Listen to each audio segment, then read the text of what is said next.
నమస్కారం అండి. రత్నా కిచెన్కి స్వాగతం, సుస్వాగతం.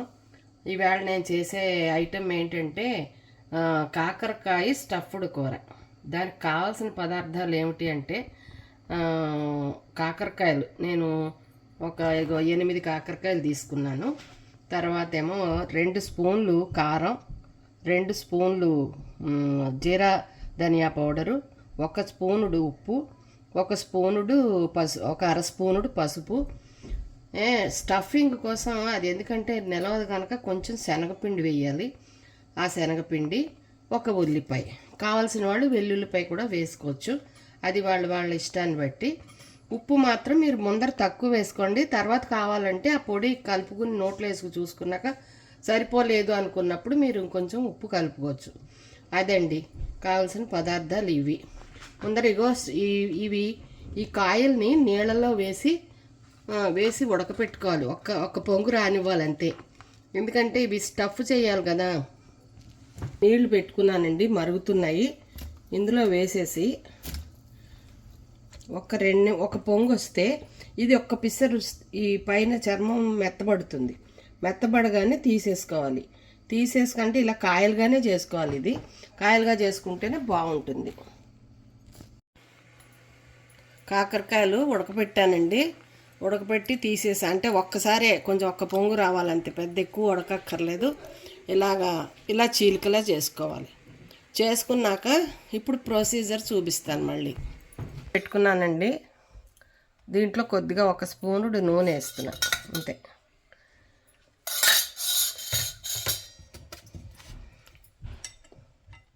ఇది వేడెక్కాక నేను ఉల్లిపాయని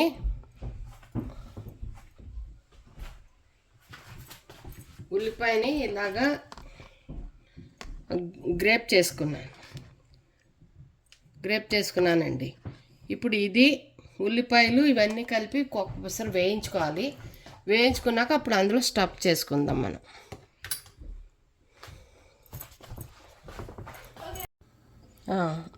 నూనె వేసానండి, 2 చెంచాలు వేసాను.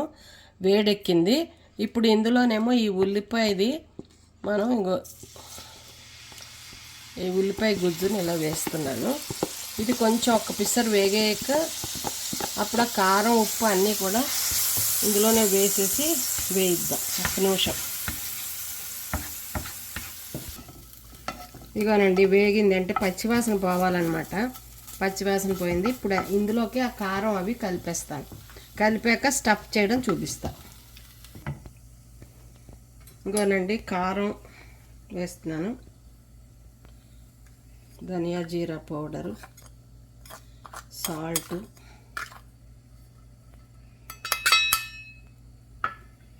పసుపు వేసాను.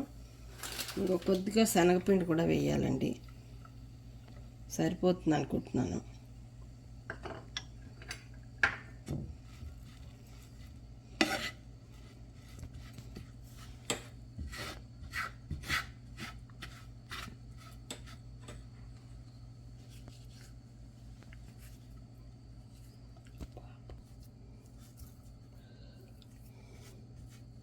అంతేనండి. ఇది ఇప్పుడు దాంట్లో స్టఫ్ చేసుకోవాలి మనం.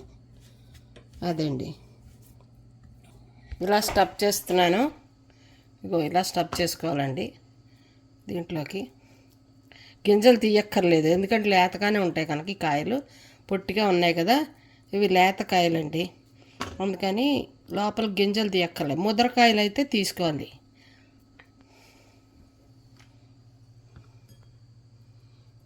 ఇలా మొత్తం ముద్దంతా మనం చేసుకున్న ముద్ద కరెక్ట్గా సరిపోయింది దీనికి.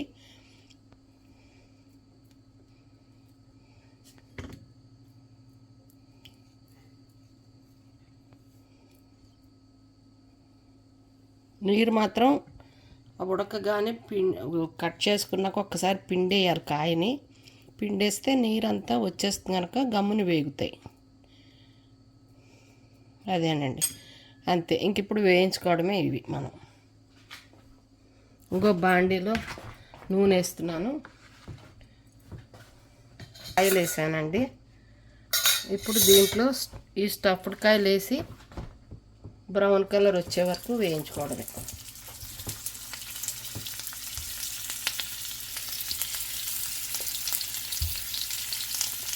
ఇది అన్నానికే బాగుంటుందండి, అంటే చపాతీకి కూడా తినచ్చు, కానీ అన్నానికైతే చాలా బాగుంటుంది ఇది ఈ కూర.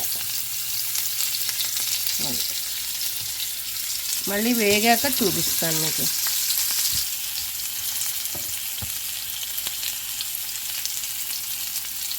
రాత్రి తిప్పుకుంటూ ఉండాలండి, అంటే మరి అన్ని వేంపులో వేగాలి కదా, అందుకని.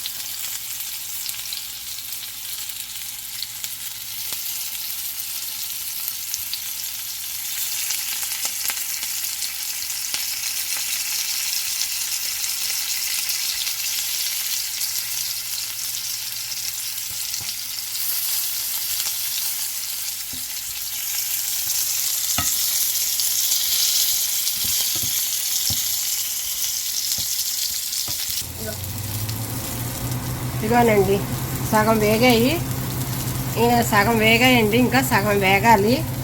వేగాక మళ్ళీ చూపిస్తాను. మళ్ళీ చూపిస్తావా?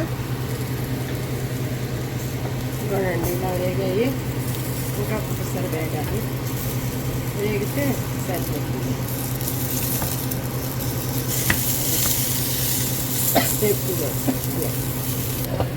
కొంచెం ఇంకా అయిపోయిందండి, తీసేస్తున్నానండి. ఇలా ఇలా వేగాలి.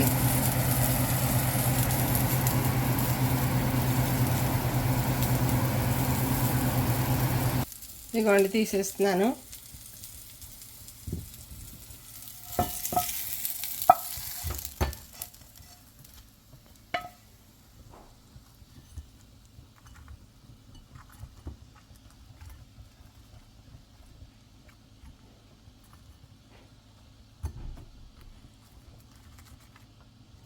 ఇలా వేయించుకోవాలి,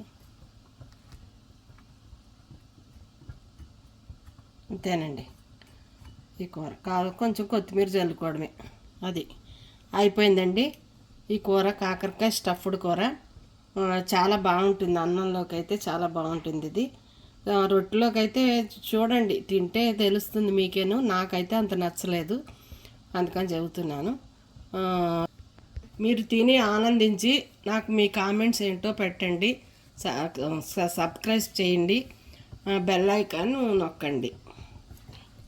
థ్యాంక్ యూ వెరీ మచ్. మీరు చూసినందుకు నా ధన్యవాదములు.